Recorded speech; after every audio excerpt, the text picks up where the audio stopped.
Bonjour à tous les troisièmes.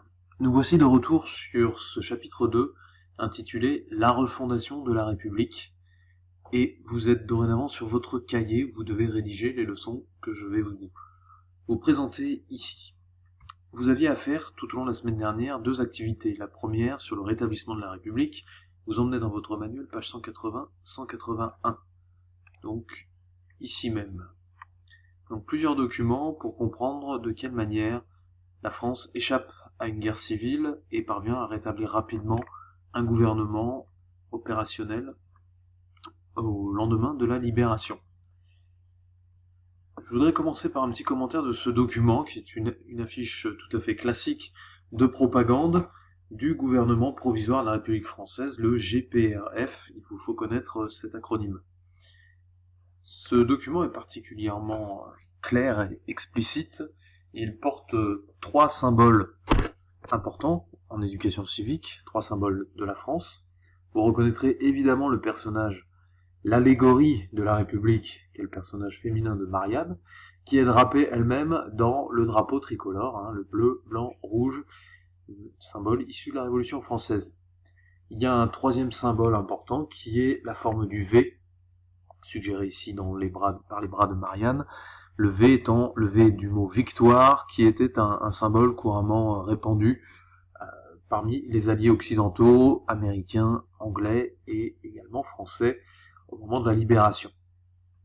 Donc ici, nous avons tout simplement, il faudrait rappeler face à cette affiche, les principaux symboles, la résurrection, c'est-à-dire la renaissance de la République et de la nation qui se confondent dans le discours des libérateurs et notamment dans le discours du général de Gaulle, et la renaissance aussi de ce peuple français opprimé, qui est à la fois une allusion aux Français qui ont vécu l'occupation sans broncher pendant 4 années, mais également à cette fameuse armée des ombres, comme on l'appelle, que sont les résistants de l'intérieur qui ont combattu l'occupation nazie, parfois depuis 1940.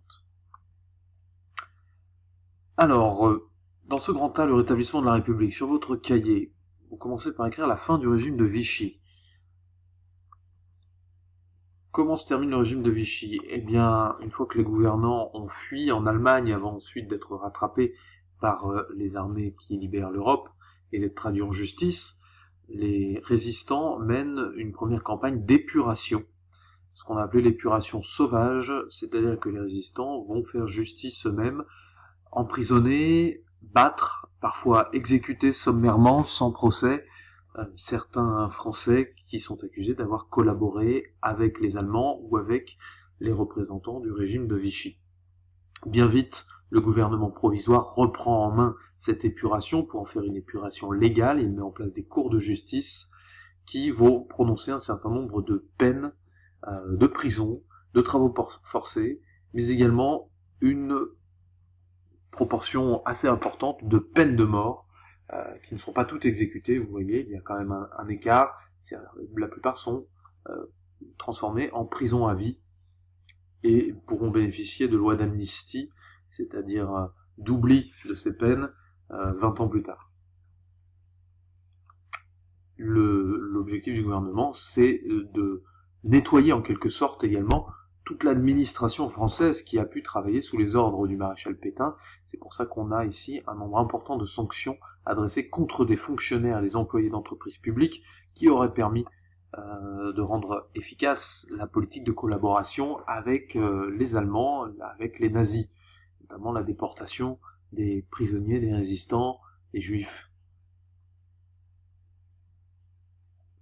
Le maréchal Pétain est lui-même traduit en justice dans un procès retentissant à partir d'août 1945 et il est condamné à mort. Le général de Gaulle, qui je vous le rappelle était son subordonné en tant que général face à un maréchal, décide de transformer cette peine en prison à vie et le maréchal Pétain mourra en détention sur l'île Dieu en 1951. Vous écrivez donc, voici la leçon. À partir de la libération de l'été 1944, les nouvelles autorités procèdent à l'épuration, mot important.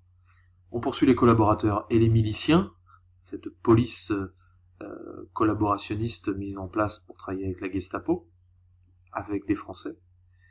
Ils sont battus, emprisonnés, parfois exécutés sans procès. Le gouvernement provisoire de la République française reprend rapidement le contrôle de cette épuration et crée des cours de justice spéciales. Pétain lui-même est jugé et condamné à mort en 1945. Donc leçon à rédiger sur le cahier. Deuxième partie, le rétablissement de l'ordre républicain. Vous aviez un document très important dans votre activité, ce sont ces deux extraits d'une ordonnance, c'est-à-dire un texte qui a une valeur de loi, prise par le gouvernement, par le pouvoir exécutif, le 9 août 1944, et qui déclare d'une part que la République est et demeure la forme de gouvernement de la France. Rappelons-nous que De Gaulle a décidé d'opter pour la République en affirmant qu'elle reposait sur sa personne et qu'elle n'avait jamais cessé d'exister, puisque De Gaulle, le 18 juin 1940, avait proclamé la résistance, sous-entendu, même s'il ne le disait pas alors, proclamé la persistance de la République. L'article 2 est fondamental, il déclare que les actes législatifs, réglementaires pris par le gouvernement de Vichy sont nuls et sans effet. Donc toute la politique du gouvernement de Vichy, par exemple les lois qui sanctionnent la population juive, sont déclarées nulles, sont déclarées illégales. On reprend l'ordre législatif mis en place par la République avant juin 1940.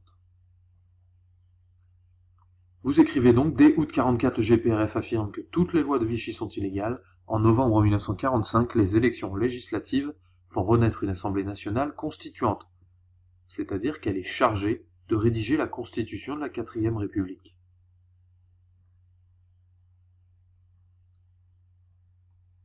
Ensuite, vous avez une deuxième activité sur les grandes réformes de la libération. Une fois que ce gouvernement provisoire est en place, que peut-il mettre en œuvre?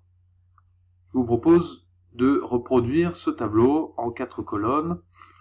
Nous devions comparer ici ce qu'avait prévu le CNR, Conseil national de la résistance, mis en place par Jean Moulin juste avant son arrestation, en matière de politique, d'économie et de sociale. Et nous proposions à travers les documents de regarder comment les réformes de la libération traduisaient ce programme du CNR. Vous aviez plusieurs documents à regarder. Alors le programme du CNR, il est ici, tiré de votre manuel. Sur le plan politique, il affirme quelque chose de fondamental, c'est le point 3. La France va rester une démocratie, et elle va rendre la parole au peuple français largement en rétablissant le suffrage universel. Proprement universel, pas seulement universel masculin. Sur le plan économique, la nation va se réapproprier les grands moyens de production.